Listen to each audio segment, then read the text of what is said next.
For I was hungry and you fed me, thirsty and you gave me free. You served others in my name.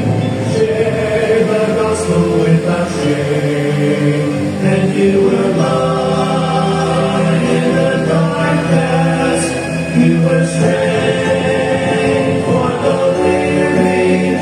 You were my messengers to share my gospel of love.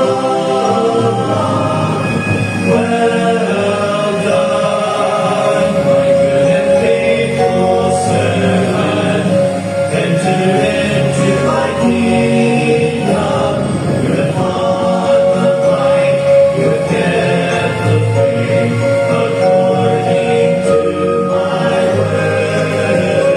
Well done, my good and faithful servant. Great is your reward. You have been faithful, now your race is run.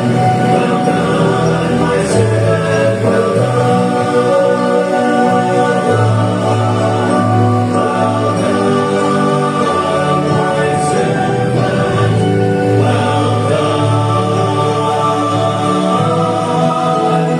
Well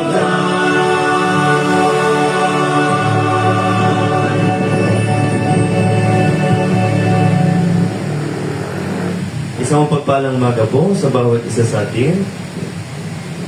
Purihin ng Diyos, umaga po nito. Tayo muli tipon-tipon sa biyaya at awa niya na tayo po ngayon ay magsimula sa panalangin. Dahil ng Diyos, muli ko'y lumalapit sa iyo sa trono ng awa at biyaya. Sa umaga nito, ikaw o Diyos ay karapat-dapat kasambahin. Purihin at aming Panginoon ay patuloy po na matuto na lumapit sa inyo anumang oras. Hindi lamang po sa araw na ito, sa bawat araw ng Diyos. Inisin po kami, ugasan, patawarin, baguhin ang aming mga puso at isip ayon sa inyong salita. Bawat isa sa amin ay makita po ang napakahalagang layunin. Ang inyo pong layunin, ayon sa inyong salita o Diyos, ang bawat isa sa amin ay maging kagaya ng inyong anak. Ang aming Panginoong Jesus ay siyang nagligtas sa amin. Nagbigay po kahulugan at purpose upang kami po ay magpatuloy dito sa mundo. Sa oras na ito, Diyos, ang dalangin ano man po mga kabigan na hindi namin kayang pasanin. Ito po ay mas maging magaan. At kami mga Diyos na matuto sa inyong salita. Lalo kaming lumalim, maging matibay sa pananampalataya. Maging matatag. Anumang oras, mga pagsubok ng mga narinig. Ito po ay ginagamit mo pa kami ay mas lalo makita kung sino ang Diyos. Dahil ikaw po kumikilos sa aming buhay, hindi sa aming kakayahan o sa aming sariling lakas. Kami po ay nagtitiwala dahil ikaw ang aming pinakamalakas. Masasandigan at higit po sa lahat. Ikaw o Diyos ay mananatiling mapag at totoo. Sa oras po na ito, sa Banal na Espiritu, siya magtuturo sa amin ayon sa inyong salita kung paano kami lumakad dito sa mundo. Napakaraming mga patibong, mga tukso, pero kami po ay ihanda niya sa bawat araw. Kami magtagumpay dahil ikaw o Diyos ang siyang tuloy na nagbibigay sa amin ng gabay, liwanag at kalakasan. Ang karunungan ng inyong salita ay amin pong siyasan huwag kami manatili kung saan kami ay nananatili po mabagal o kami humihinto dahil ang pagbagal po ng paglago ay ito po'y nakabatay sa aming pagsunod. Kundi ang bawat isa sa amin ay magkaroon ng encouraging spirit, nagtutulungan, nagpapaalakasan, nagdadalangin. Huwag kami huminto. Dahil anuman pong oras ay maaari ka na bumalik. Kaya kung bawat isa sa amin ay gawin po namin ang mga kaya, pabuting ng mga kaluluwa, ilapit sa inyo. Dahil ang kaligtasan, ang ebanghelyo na aming pong tinanggap mula sa mga apostol, ito po ang karapat dapat na ibahagi. Ang katotohanan na ikaw lamang ang Panginoon, tagapagligtas at magbabalik na hari ng mga hari. Sa oras po nito, sa inyo po namin pinabalik ang lahat ng papuri at pasalamat. Pinatagin po ang aming mga kapatid. Hindi ka sa matamis na pangalan ng aming Panginoon Jesus. Amen.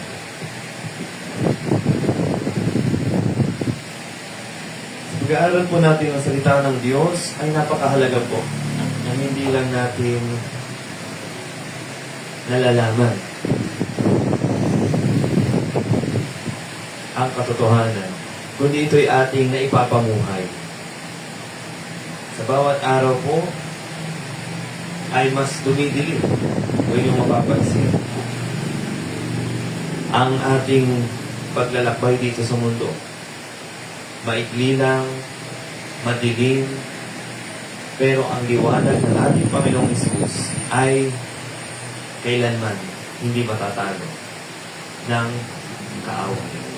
Kaya po napakahalaga na tingnan natin na habang dumidilim na ang mundong ito, nakikita natin at hindi tayo nadadaya, hindi tayo nagpapakulang, hindi tayo nagpapadala sa takbo sa sistema ng sanlibutan ito.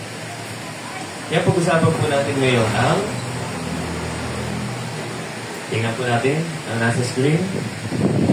Pag-usapan natin ang Halloween.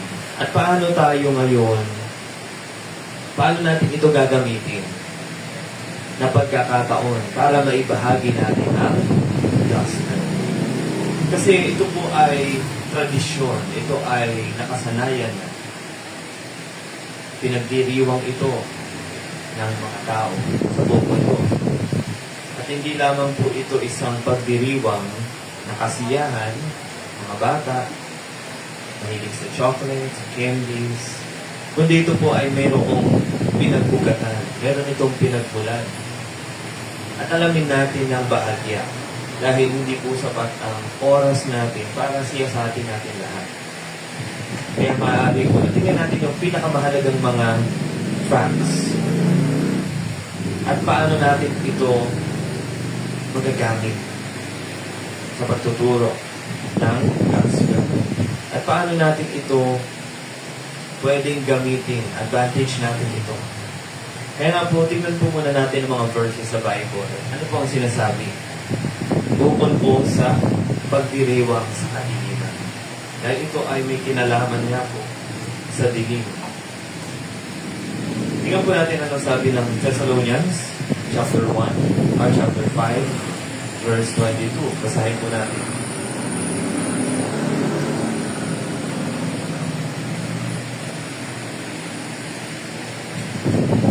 First Thessalonians chapter 5, verse 22. Saan po natin ang ating mga Bibles?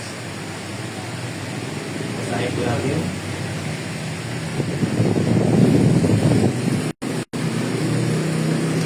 First Thessalonians chapter 5, verse 22. Abstain from all appearance of evil. And next, basahin din po natin, Ephesians 5:11. Ano po sabi? And have no fellowship with the unfruitful works of darkness, but rather reprove them. Next, tignan din po natin ang sabi ng 2 Corinthians 6:14 to 17. Be ye not unequally yoked together with unbelievers, for what fellowship hath righteousness with unrighteousness, and what communion hath light with darkness? And what concord hath Christ with Belial, or what part hath he that believeth with the infidel? What agreement hath the temple of God with idols, for ye are the temple of the living God? As God hath said, I will dwell in them, and walk in them, and I will be their God, and they shall be my people. From these verses po, nung makukuha natin, napakahalaga na maunawaan po natin ano ang buhay Kristiyano. Ano ang malaking pagkakaiba po. Dati, nasa dilim tayo, bubuhay tayo, ano ang ating gusto, hindi natin namamalayan. Wala tayong malay. Yun yung gusto ko po makita. Wala tayong pakialam kung ginagawa natin ay kasalanan. Kung tayo sumusuway, alam natin na masama, pero gagawin pa rin. Pero ito po ang instruction sa atin, ng Bible, na bakit umiwas tayo. Hindi lamang po ito yung particular na celebration ng Halloween na nagsusuot tayo ng costumes. Gusto ko po makita natin ito sa pang-araw-araw. Yung ating kasuotan ay may mensahe sa mundo. Kung ikaw ay pumapasok sa school at tingnan mo ang typical na kasuotan ng isang kabataan. Hindi po ito tumutukoy sa kasuotan. Pero, kung titingnan po natin, sa ugali naman, appearance, ang hindi lamang po ito yung kasuotan, kundi ugali pa rin. Yung pag-iwas natin, tanda po natin, yung old nature natin ay nandito pa rin. At ito yung lagi nating ububayin, tatanggalin natin, iniiwasan. Kaya bakit din po sinabi sa atin ng Ephesians 5:11 na hindi tayo makiisa sa mga gawain na ito.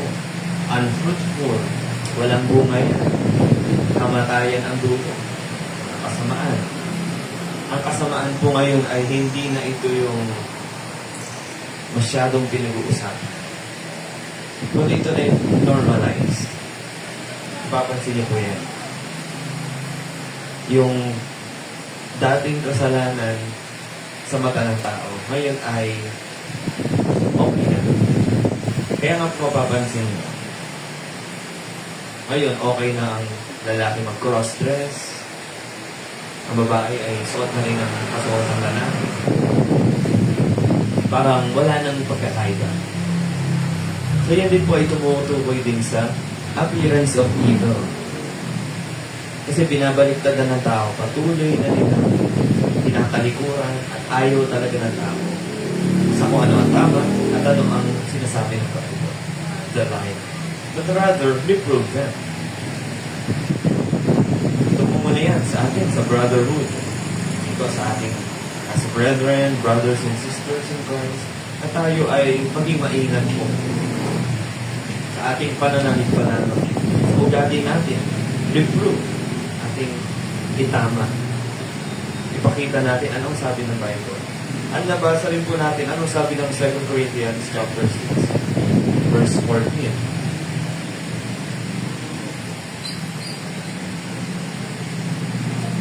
Ang napakahalaga po na tayo ay nandito tayo, hindi tayo yung passive listeners.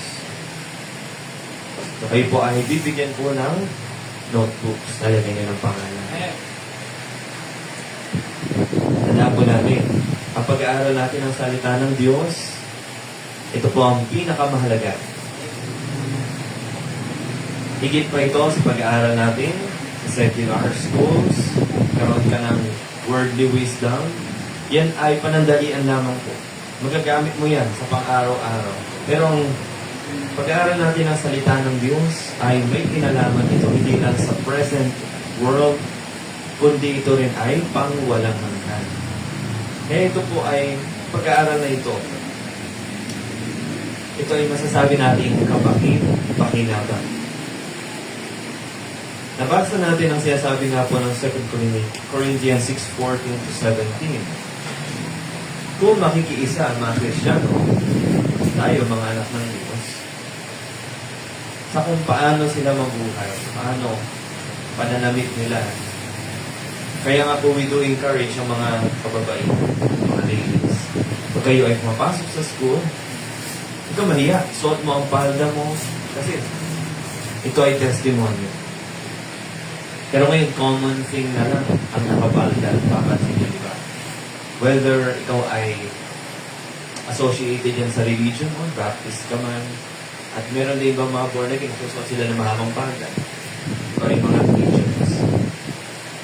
Kung papansin po natin, ito ay mensahe sa mundo. Anong kaibahan? Sumunod ay ugali.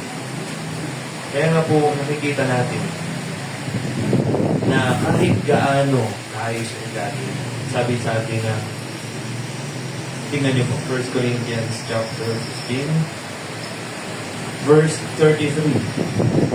Ito ay isa sa mga verses na kailangan natin pinagbubulay-bulayan. Huwag tayo magpadaya. Kung papansin niyo po, kahit ano ang pag-aaral mo ng Bible, bakit pumapangit yung lumalabas sa bibig natin? Kasi, ano sabi ng 15:33? Be not deceived, evil communications corrupt good manners. Sa panahon natin ngayon, ang means of communication ay sobrang bilis, sobrang convenient. Meron tayong phones. At yung mga influencers, yung mga TikTokers, vloggers na yan, ang bilis nilang maka-influensya. Dati wala naman po niya. Ang nakaka-influensya sa atin ay TV, nakaka-influensya sa atin yung mga tao sa paligid ngayon. Kung saan ka mas exposed, doon ka mas na-influensya. Kung halimbawa, kami ni brother, walang lagi magkasama. Alin sa dalawa?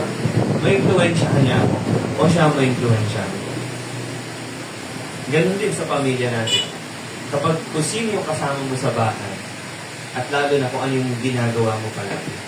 Nanonood ka ba ng movie, Netflix, pansin po natin. Yan ba ay may kinalaman sa Bible? Yan ba ay live? Yan. Ang Panginoong Jesus ba ay naitataas? Eh sabi nga po ng Bible, whatsoever you do, do all for the glory of God.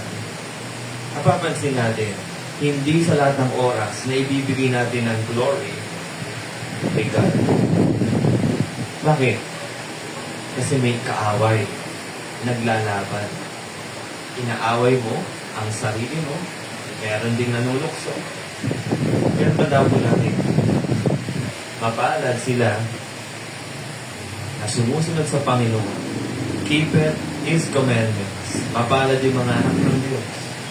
Pag binasa niyo nga po ang Matthew chapter 5, napakahalaga ng mga verses dito na sinasabi, blessed are they that thirst after righteousness. Do you thirst after righteousness? Yun po ang challenge sa atin. Sa bawat araw. Yung maging mauhaw tayo, yung gusto natin, ang ginagawa natin. Lord, napapasaya pa kita. Lord, ito ba yung tama? Ginagawa ko ba? O tayo ay simply binabaliwala na natin.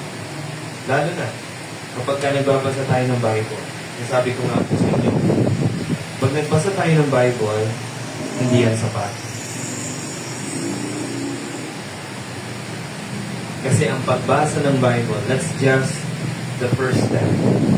Pero bago tayo magbasa ng Bible, meron tayong pre-reading activity. Ano po yun? Kailangan mag-pray muna tayo. At sa pananalangin natin, kailangan po talaga seryoso tayo. Humihingi tayo ng wisdom kay God. At sa pagbasa naman natin ng Bible, subukan niyo po, basahin mo lang isang chapter. At pagkatapos nun, isara mo na yung Bible. At subukan mo, hayaan mo, kung ano yung naaalala mo, isulat mo sa papel. tingnan niyo po yung pagkakaiba. Magbasa ka ng 3 chapters, pagkatapos lang wala na. Nakalimutan mo. Sigurado ako. Ilang percent ang maaalala mo sa binasa mo? Pinakamataas na siguro, 10%. 3 chapters, nagbasa ka. Kasi bakit? Passive yun eh. Pero kapag ang ginawa mo, 1 chapter, subukan niyo po. Subukan mataasan mo ng taasan. Nakasusunod, i-challenge mo sarili mo, 2 chapters. Pero after that 1 chapter yung ginawa ko, binasa ko yung chapter 5. At ito yung mga naalala ko sa gusto. After nun ay, ano naman yung naiintindihan mo? According to the Holy Spirit na siya yung tumutulong sa malaki po yung pagkakaiba. At lalo na kapag kaya ay ginagamit mo. Hindi sapat na nalaman lang natin. Naunawaan natin. Pero wala tayong application. Ito po yung mahalaga. Kaya ngayon po, sa pag-aaral natin about Halloween, hindi talaga dito ang emphasis ay yung Halloween. Kundi ang emphasis natin dito ay the light of the world. Dahil ang buong mundo ay nabubuhay nga po sa kadiliman. At sisilipin lang natin saglit ang kaunting history po regarding the Halloween. Kung mapapansin niyo po sa picture, ito yung mga sinaunang pictures. Hindi na ito yung actual. Maaaring ito ay imagination o nakikita ito, reality. Picture na lang po ito kung paano sila mag-celebrate ng Halloween those days. So, no, on October 31st, ito nga po, ano ang nagaganap? Meron silang festival. Nangyari yan sa Talaka. Mahirap basahin. So, ito po ay, tandaan po natin, napakahalaga na makita natin. So, kailan ito at paano nangyari? So, saan po itong lugar? Sa Ireland. Dito po nag-originate. Sa lugar na yan, ay nagsunog sila. The first ever. Yung celebration ng Halloween. At ano nga po ang maintindihan natin dito sa lugar nito? So dito sa history nito, sa Irish, meron kasi silang mga paniniwala. Merong mythologies. Meron silang sinasambang Diyos. Pero on this particular, ano ba ang celebration na ito? Ng Halloween. Ano ba yung talagang sinasamba nila? Pagan practices po ito or pagan religion. Hindi sila sumasamba sa totoong Diyos. Ang sinasamba nila ay ang nature or nakalikha sila ng another God na sinasabi nila ay ito ang Diyos ng harvest, ito ang Diyos ng moon, ang Diyos ng mga babae, ng pagdadat ng mga dalaga o yung mga virgin, o yung mga mothers, iba't ibang mga Diyos. May God of Thunder, napakarami po. Pero ano ang basa natin dito? Ito po. Ano basa natin kaya dyan?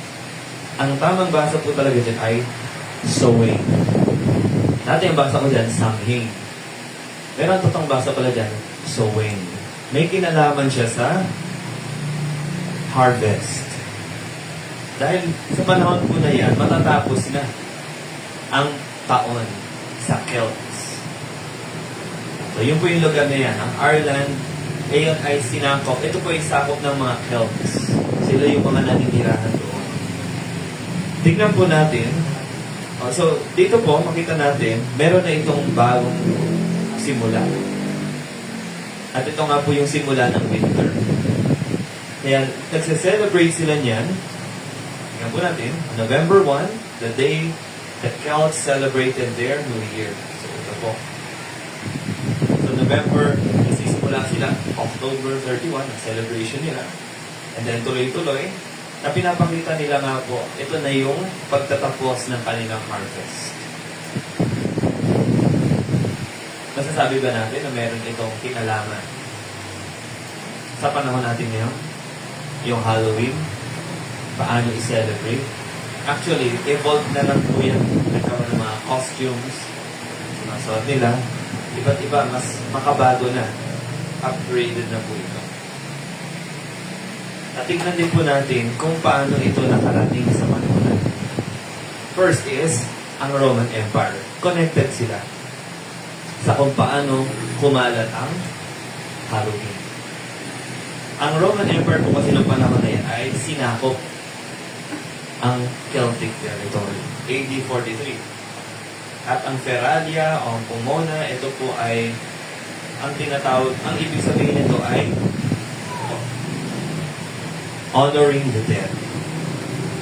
Meron silang pag-aalay sa mga patay, mga yumao nilang kamag-anak. Kailan po yan celebrated? February 21st. At ito ay pinago nila. Parang ang gusto nilang gawin ay instead ng ang Celtic celebration ay about harvest. Ang ginawa po nila ay ito ay maging celebration ng mga patay. Nagbago na. So, sino itong Pomona na ito?